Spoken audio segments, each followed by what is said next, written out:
voltamos a apresentar Papo Animal. Voltamos com o nosso programa Papo Animal e hoje aqui nos estúdios da Tela VIP Digital com o médico veterinário Caio Catalani falando de alergias na medicina veterinária e testes alérgicos. Caio, vamos mostrar para a turma agora em casa um pouquinho da tua rotina. Vamos focar, a gente combinou aqui para eu não prender o Caio demasiadamente de falar das dermatites atópicas. E eu acho que um grande pulo do gato para tudo é um bom diagnóstico, né?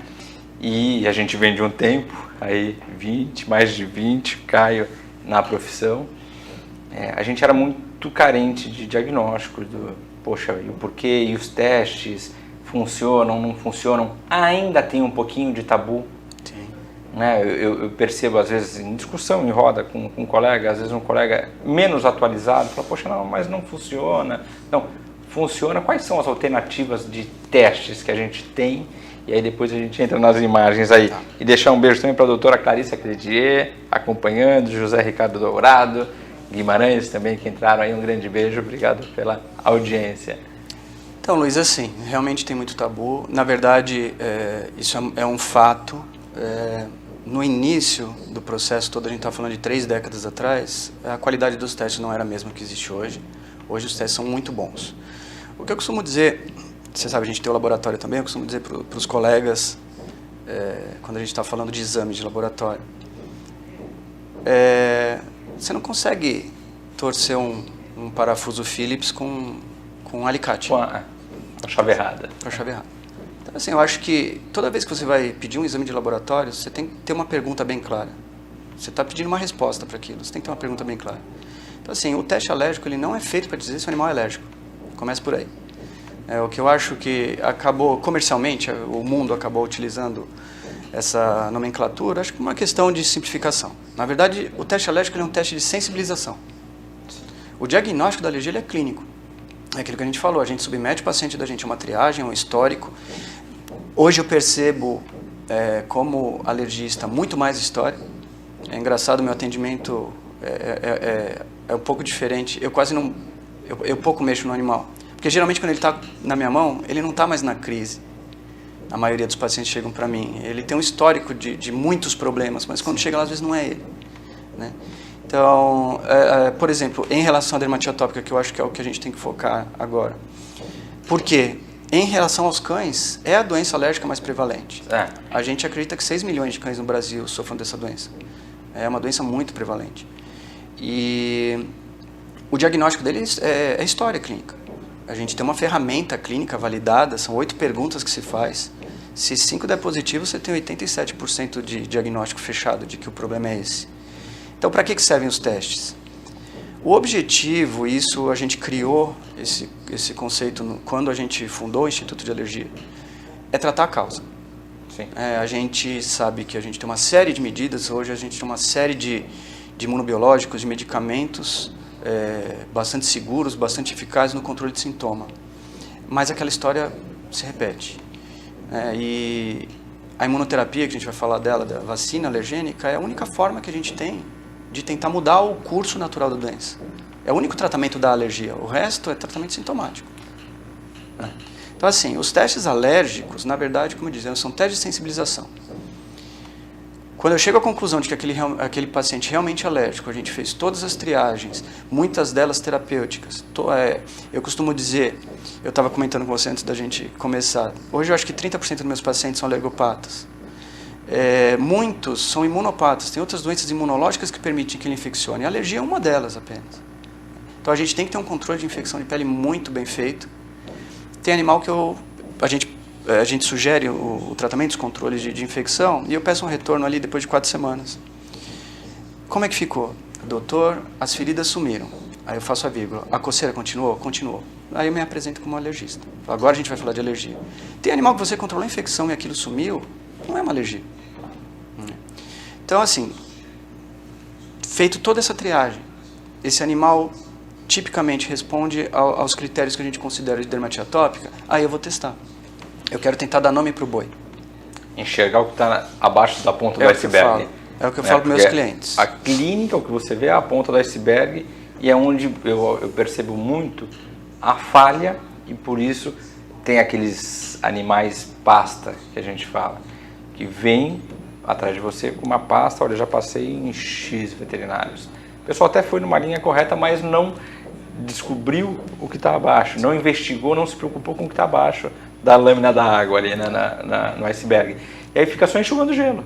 O royalty depois eu cobro, porque é justamente assim que eu explico, tá? Então... tem até o infográfico lá. O sintoma clínico fala para a gente está num barco, aqui a gente está olhando o que está para cima da flor d'água. A gente quer saber o que está por baixo, porque senão aquilo vira um ciclo. Os controles, e qual que é o problema? O que o tutor tem que entender é uma doença crônica. Não há cura. Há manejo, há controle, mas não há cura. E às vezes ele fica... Também, só te interrompendo, paciência, né, do tutor, e persistência. Sim.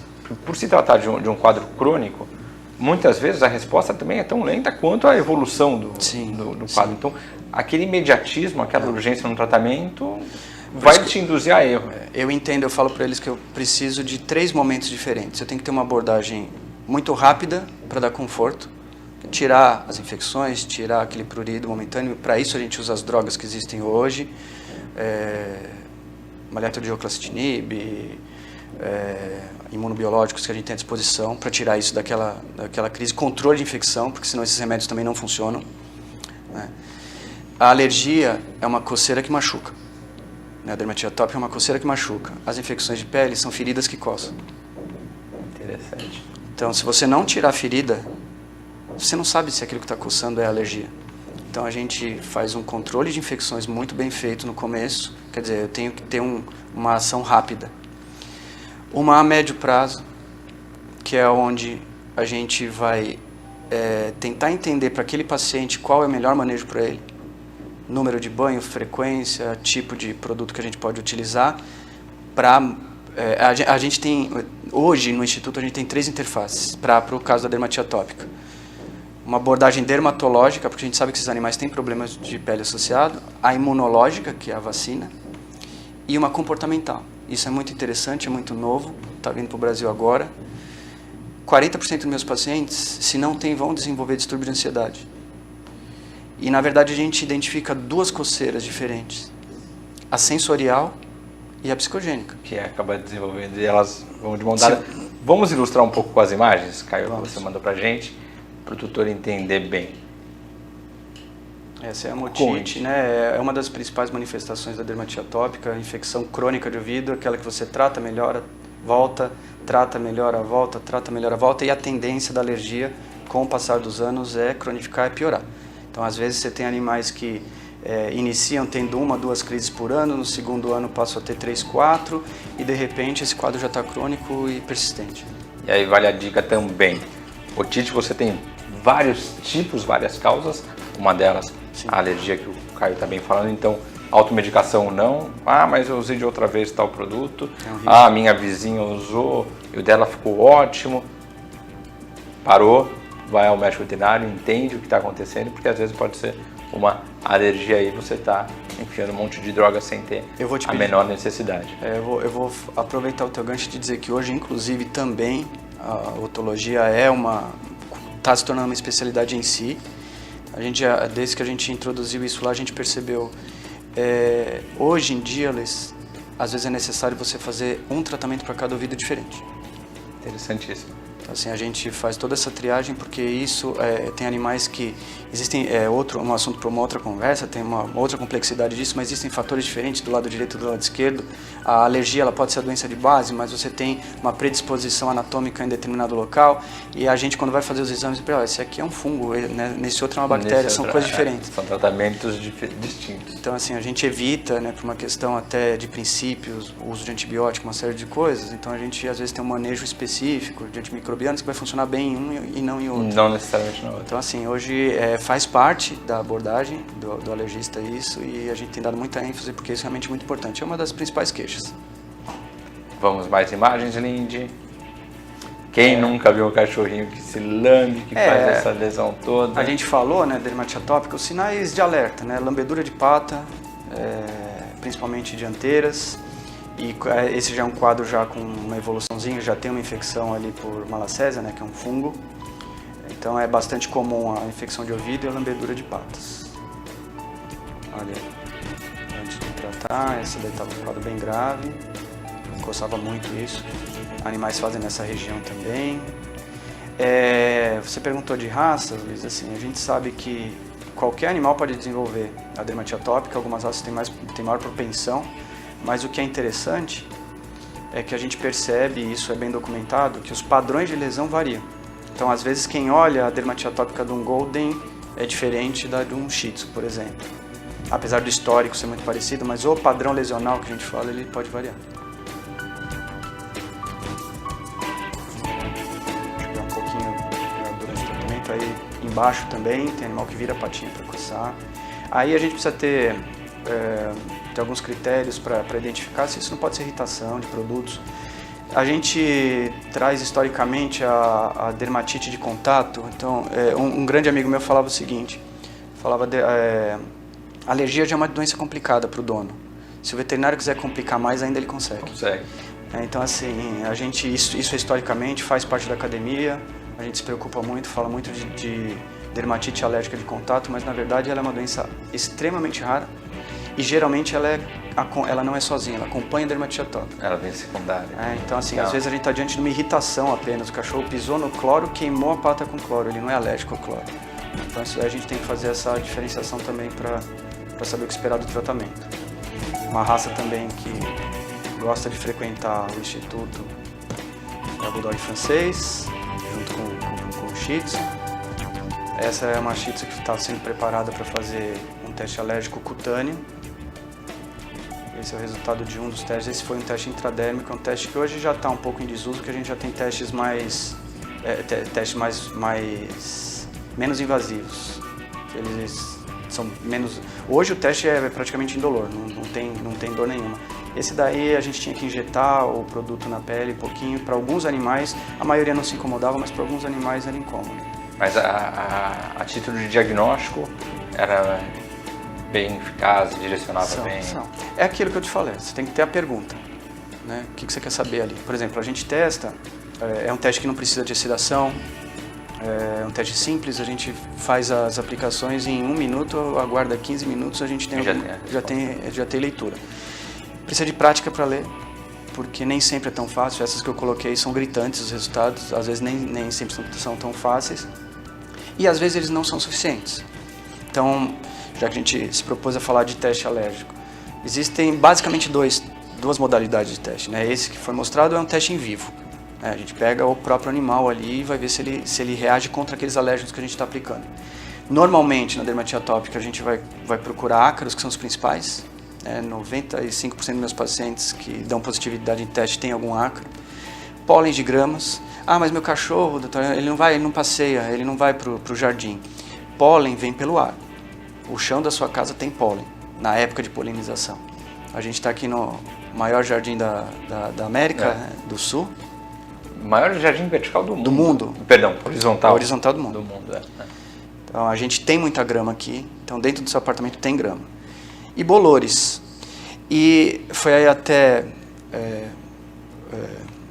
conclusão do meu mestrado, que eu fiz aqui na região. Eu esperava, por ser um ambiente litorâneo, praia, tudo em bolor aqui. Muita umidade. Muita umidade, mas os nossos cães não reagem. São raros os animais que tiveram problema com bolores. Eu não tenho nenhum animal em tratamento com fungo. O maior problema realmente é ácaro e pólen de grama. Então, assim, a gente tem os testes cutâneos, intradérmicos, esse que foi mostrado, e hoje o que a gente utiliza na rotina é o prick test. É um puntorzinho, você pega um pouquinho do alérgeno, aplica ali, o cachorro nem percebe. E tem os testes sorológicos, a gente colhe o sangue e vai procurar anticorpo contra aqueles alérgenos. A literatura diz pra gente que os resultados do tratamento não se modificam se o tratamento foi feito baseado num teste de sangue ou num teste de pele. Independente da forma que foi diagnosticado o tratamento. A princípio, eles não são perfeitamente coincidentes os resultados, mas naqueles alérgenos mais importantes, e esse é um conceito importante que o alergista tem que ter em mente, eu não vou tratar todas as alergias que ele tem, eu não tenho nem condição de descobrir todas. Eu vou tratar aquelas que a gente sabe que são importantes e aquelas para as quais as vacinas funcionam. Aí eu acho interessante começar a falar um pouquinho da vacina para as pessoas entenderem. A vacina é um tratamento, o nome a gente fala vacina alergênica por simplificação. Na verdade, é imunoterapia alérgena específica. Você faz o teste para isso, para saber especificamente quais são os fatores de risco. Eu não estou dizendo que aquele animal deu positivo para um ácaro, ele é alérgico àquele ácaro. Eu sei que clinicamente ele tem dermatite atópica e eu tenho um exame de sensibilização me dizendo ele é sensível a isso. Qual a chance? Então o clínico, isso que ao longo da história, não funciona, não é legal, a interpretação não era bem feita. Então, eu pegar uma positividade, que isso pode acontecer para um alérgeno pouco importante para aquela região, talvez eu não me preocupe com ele. Então, o clínico ele tem que ter o diagnóstico clínico consciente da doença, um teste de qualidade e tem que saber interpretar isso com o ambiente. Seu cachorro mora em apartamento? Mora. Então, você pega a positividade para ácaros. Qual a chance? Muito alta. Vale a pena tentar. A imunoterapia, a linha que eu sigo europeia, existem duas linhas, a europeia e a americana. A europeia, os trabalhos batem quase 80% de resultados positivos. É bastante. Muito remédio que a gente dá não chega nisso. Sim, 80% é. E eu ouvi um professor uma vez me falar o seguinte, que imunoterapia funciona em 100%, desde que seja o 100% certo. Então, é a triagem do paciente que vai dizer para a gente a chance de sucesso que a gente tem na terapia. Né? E o princípio da terapia é isso, você é alérgico a determinado alérgeno, né? Tipo, o cão é alérgico àquilo, ou a gente acredita que ele seja alérgico àquilo, e a gente vai injetar aquilo em concentrações proporcionalmente, falando em relação à exposição ambiental, né? Muito altas, e a gente ativa um mecanismo de sobrevivência. Para de reagir contra isso porque ele faz parte da nossa vida. Aceita e toca. Aceita que dói menos. Então a gente induz tolerância. Como eu te falei, para alergia a gente tem a gente precisa de muito azar para desenvolver o quadro clínico da alergia ao longo da vida. A gente tem dois momentos benéficos. A carga baixa constante, ela gera dessensibilização. Não reage. É pouco, não faz mal. Muito, ele fala, porque isso faz parte da gente. O problema da alergia é a tal da dose ideal, que não sei por que colocar esse nome, né? Que é a dose ideal para provocar. É o ideal para provocar. É o ideal para atacar. Que é essa dose intermediária. Então, por que isso acontece? Essas repetições hoje, amanhã, depois, por que você se torna alérgico a um alimento? Ou você vem comendo consistentemente aquilo e ele está naquela faixa, ou você tem ácaro, você tem épocas de calor que a concentração de ácaro em casa está maior, talvez no inverno fique menor, só que você está passando frequentemente por essa faixa, até a hora que você acaba sensibilizando. Então, assim, a vacina, a ideia dela é altamente complexo, como eu te falei, desde 1911, usada em humano, a gente nem em medicina se domina todos os mecanismos dela, não sabe tudo exatamente o que ela faz, mas basicamente, que é o mais palpável da gente entender, ela vai produzir anticorpo contra aquele ácaro. Então, a hora que a proteína daquele ácaro entrar em contato com o organismo do animal, ao invés dele se ligar na célula que vai deflagrar a alergia, ela se liga no anticorpo. Por isso que é um tratamento longevo, e como você falou, o animal demorou meses para desenvolver, talvez anos para desenvolver alergia. A vacina ela vai te pedir isso. Me dá uns meses. Me dá um tempo. Me dá um tempo. Por isso que eu te falei, a gente tem 3 momentos do tratamento, né? Tirar de crise, manter um manejo adequado e aí sim tentar tratar a alergia. Essas vacinas, elas são prontas ou ela é feita pro indivíduo? Para cada indivíduo. Então não é uma vacina para ácaro pronto? Não. A princípio, o alergista ele tem que saber trabalhar com formulação, concentração e protocolo.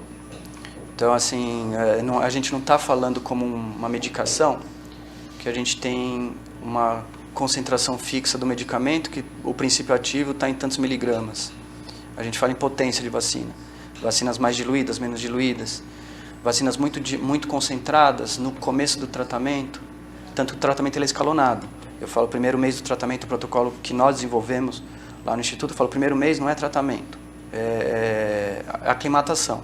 Se é alérgico a chocolate, eu para te tratar eu preciso te dar 1 quilo de chocolate, mas você é alérgico àquilo. Então a gente vai dando aos pouquinhos, no intervalo curto, para avisar o organismo. É o danado do teste de provocação, talvez? Não. Não, o teste de provocação é para diagnóstico Pra mesmo. diagnóstico. Para diagnóstico. A gente tem poucos trabalhos em medicina veterinária com teste de provocação comparado com o humano. Porque a gente fala de teste de provocação, humano acaba sendo, em veterinário acaba sendo de dieta, né, provocativo. Mas, na verdade, existem sim testes de contato para dermatite atópica, isso talvez seja o próximo passo dos testes. Legal. Eu pegar o ácaro e colocar em contato para ver.